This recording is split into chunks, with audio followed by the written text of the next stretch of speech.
Wow, thank you, choir. I love that. Beautiful. So my job's pretty easy today, really. I mean, after news like that, it's gonna be hard to mess up, so thanks for that. But it's really good to be here. Hi, everyone. Hi, church. For those of you who I have not yet had the pleasure of meeting, my name is Amy Grace Marie, and I am more than excited to be here. This feels holy. It feels like a calling. This is a familiar thing for me, but it's been a little while, so it's kind of like riding a bike. Here we go. Let's start pedaling. Yeah, this is an amazing time in the life of this church. I jumped in at a beautiful moment, and we've been given this amazing gift, this opportunity to steward something new, a future of hope. And I don't have any designs at this point on what that might mean, what it might look like, how it will take shape. But perhaps this word from Matthew can shed some light, pun intended, thank you, for all of us. So first, a confession. I probably spent an hour or so this week researching salt. I want to offer a little intro level course. I've learned some things, and now I sort of consider myself a bit of a salt enthusiast. Is that a thing? I don't know. I made it up. So together, let's nerd out for a couple minutes on salt, shall we? This is Salt 101. The history of salt can be traced from its earliest extraction around 6000 BCE in China and Romania. And it's had this profound influence throughout history on trade, economies, cultures worldwide. It was once a very scarce and very valuable commodity. It was and still is essential to human survival, primarily back in the day to preserve food before refrigeration came along. But it led to the establishment of major trade routes, and the levying of taxes sparked rebellions and wars because of salt. Wow. And its use as a form of currency gave rise to our modern word. Here's the first thing I didn't know. Salary. The root of the word salary is from salt. Historically, salt has been used as a method of payment. In some unfortunate ways, human beings were enslaved and traded in exchange for salt in ancient Greece. Special salt rations were given to early Roman soldiers. Salt motivated the American pioneers. The American Revolution had heroes who were salt makers. And when the British had this strategy to deny the American rebels access to salt, it was a lifeline. Who knew? Salt is a big deal. It's also an essential element, we know this, in our diets, not only for humans, but for animals and plants. So pretty much all of life. It aids electrolyte balance, nerve and muscle function, blood pressure, nutrient absorption, digestion. Salt. Now I hope you all have been taking notes because this is going to be on the final. No, just know this. Salt is important, okay? So how did we get to the modern day turns of phrase like, that old car isn't worth its weight in salt, as one might say, to say it's a piece of junk? Or as my kids might say, why are you so salty today? Meaning, why are you being such a grouch? Being salty these days is when you're upset over something little. Oh, he's just salty because somebody took his parking place. Okay, enough salt class. Everybody gets an A. Whew. All of this is really just to help us get some idea of what Jesus might have meant when he said, we are salt of the earth. But if salt has lost its taste, how can its saltiness be restored? It's no longer good for anything and is thrown out and trampled underfoot. Some say this is our call to action, be it saving souls or screaming from a soapbox. First of all, I don't think we can save souls. Let's leave souls up to God. And I don't know anyone whose mind has ever been changed by a megaphone. Some would say this is a threat from Jesus. be a good Christian, whatever that is, or be thrown out and trampled. How is that good news? How can saltiness be restored? The call to preserve what is good, to bring flavor to the humdrum, the mundane. It's sewed into our humanity, really. Salt is in our blood, in our sweat, in our tears. It's elemental to who we are. A pastor friend of mine created a ritual many years ago that they still practice in this church. He used it to recognize the coming of age in young people in the church. When they're presented to the congregation in worship, they're given a lit candle, which they are asked to carry out the doors into the world as a symbol of carrying Christ's light into the world. And then they are invited to touch a bowl of salt and put it to their mouth and taste it, to bring flavor to their bodies, and this embodied reminder of this call from Jesus to bring enthusiasm to the faith, to the world, to what is good and beautiful, appreciate life. And all of this, what I love about this ritual is that it takes place in community, where their growth is witnessed and celebrated. Very important.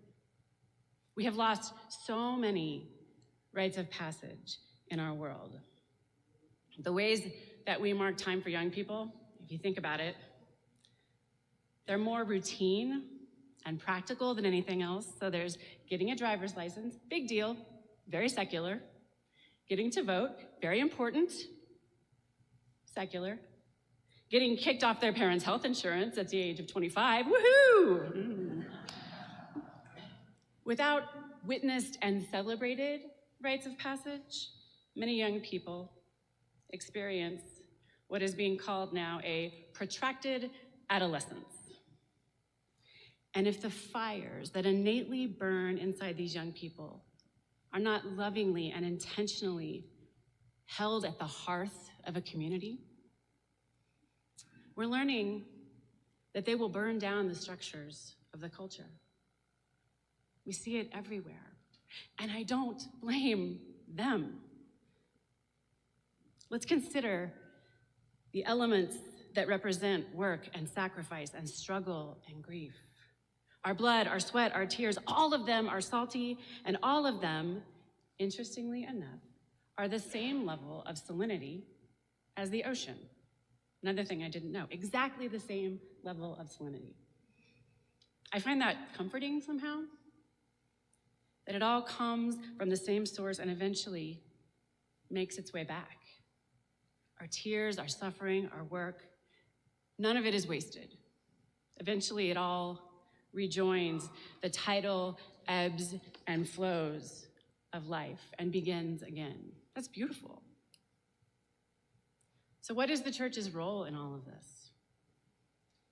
As the old saying goes, you can lead a horse to water, but there you go. True, you can lead a horse to water, you can't make him drink. But what if we add salt to the oats to make them thirsty?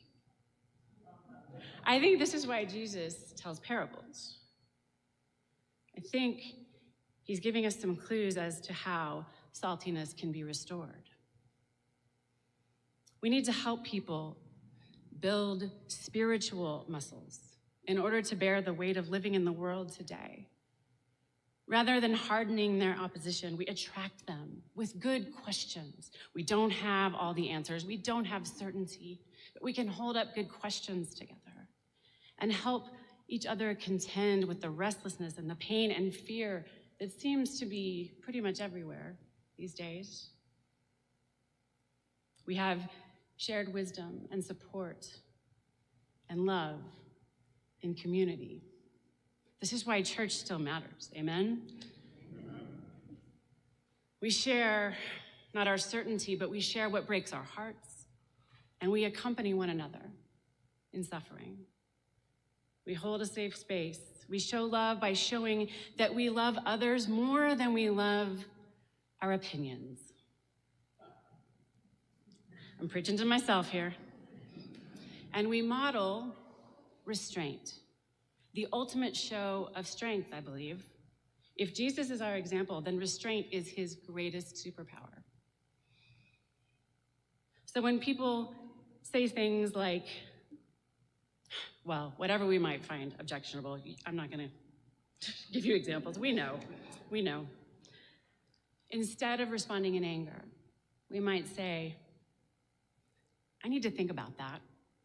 Or, I'm not sure I agree with you. Help me understand more about where you're coming from, instead of just dismissing them or fighting back. We work to become a non-anxious presence because our anxiety about getting it right, whatever that means, has nothing to do with liberation. M. Scott Peck, one of the great authors of the 20th century, says, love is the extension of oneself or the expansion of another. The extension of oneself or the expansion of another. I love that. Together we work to cultivate an inner experience of love that is untouched by hurt. It is without ego and it can be trusted. Just as hurting people hurt people, healing people help heal people. Now I wonder if we've ever noticed that the light of the world that is used to describe Christ in John 8, Jesus turns around and applies to us here in Matthew. John says Jesus is the light of the world, and Matthew, Jesus from his mouth says you are the light of the world. The intended effect of such a light is to see Christ pretty much everywhere else. In fact, that is one, I think, very good definition of what it means to be a follower of Christ. A mature person in the faith sees Christ in everything and everyone else. That is a definition that will never fail us. It will always demand more of us and give us no reasons to fight, exclude, or reject anyone. Author Margaret Feinberg offers encouragement when the suffering of the world feels overwhelming. For me, she says, it's hard to know where to begin some days. I become overwhelmed by the sheer quantity of needs and the flood in my inbox and mailbox, my texts and social media feeds. In search of how to find a way forward, I once stumbled on wisdom tucked in some ancient Jewish writings known as the Talmud. There it says that if someone is suffering and in need, and you can take away just 1/60th of their pain, then that is goodness. And the call to help is from God. This is a powerful expression of our being salt, the preservers, the flavorers, the fertilizers of the earth. This little fraction, just 1/60th, is loaded with freedom. This invitation liberates us from the pressured thinking that whispers, oh, everything depends on you. Your one little grain of salt can help with something someone else's grain cannot. And when all the grains get mixed and sprinkled together, preserving and flavoring and helping others flourish occurs everywhere. None of us are meant to preserve the whole earth, flavor the whole world, flourish the entire planet on our own, no. But we can begin today by simply asking God to bring to mind someone for whom we might alleviate 1/60th of their pain. That feels doable. God, show me, just someone I can help. This last Thursday, I saw Salt and Light being shared as 12 or so of our women gathered to make Valentines for immigrant detainees. It was beautiful. These words that they took very careful time to make and to translate into Spanish that read, you are loved. You are not forgotten. Can you imagine receiving that word. Jesus himself was a migrant. Jesus himself was a refugee. In fact, we might understand God as one who migrated to our human race, who in turn reconciled us to God so that we can migrate back to our homeland and become naturalized citizens again in the fullness of God's love. Oh, may it be so.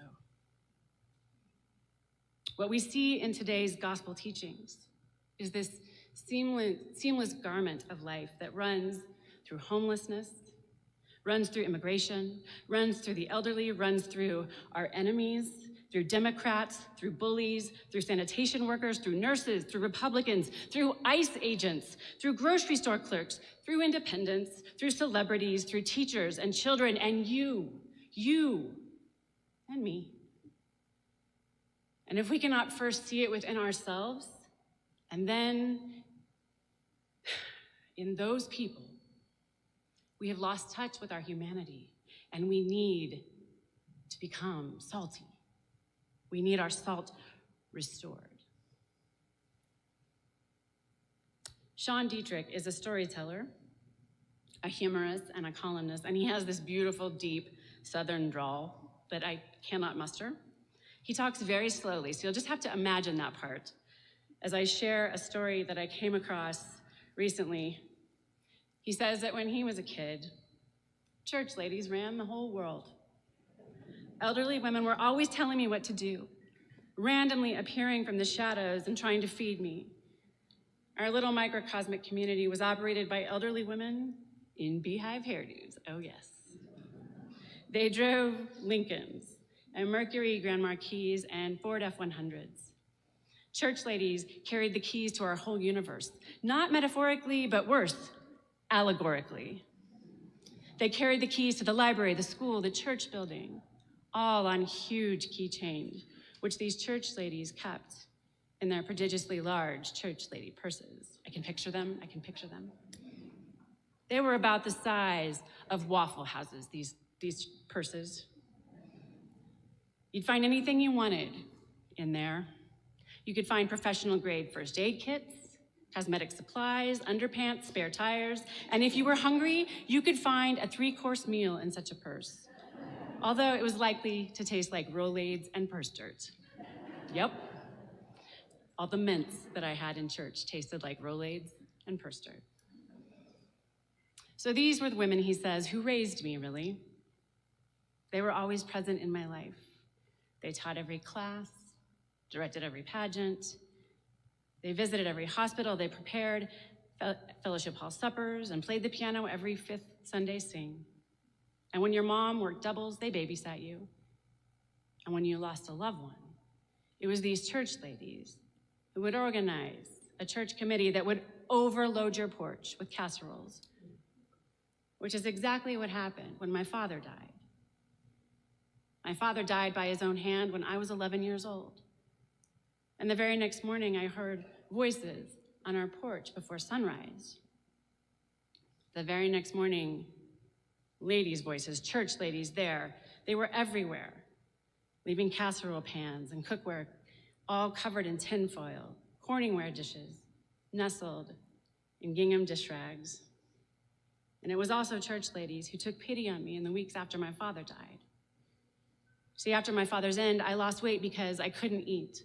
I slept all the time, and I'll never forget the lack of energy I had. One morning, a woman named Miss Ruth came to visit me. She took me, in her Mercury Grand Marquis, of course, to the hospital. We were on the road driving, and she looked at me, and I said, "Where are we going, Miss Ruth?" She just kept driving and said, "You'll see. You want a cookie, honey?" "No, ma'am," I said. "Are you sure? They're butterscotch." No, thank you," I said. We arrived at the hospital where another church lady was waiting on us, a lady I had never met before, because church ladies, you see, are like police departments. They have precincts all over this country. I think that's true. The women took me to the 3rd floor of the hospital, and there we were greeted by more church ladies. They were all waiting on us. The ladies washed my hands and dressed me in a big paper gown. They put shoe covers on my little feet. They told me to be very quiet when we entered the next room, whereupon the church ladies and I entered the NICU. There were babies everywhere, infants in clear plastic crates with bodies so tiny against the stark white blankets that they looked like giant hot dogs. Plastic tubes were coming from their faces, oxygen cannulas strapped to their tiny noses. Miss Ruth said to me, "These babies need your love."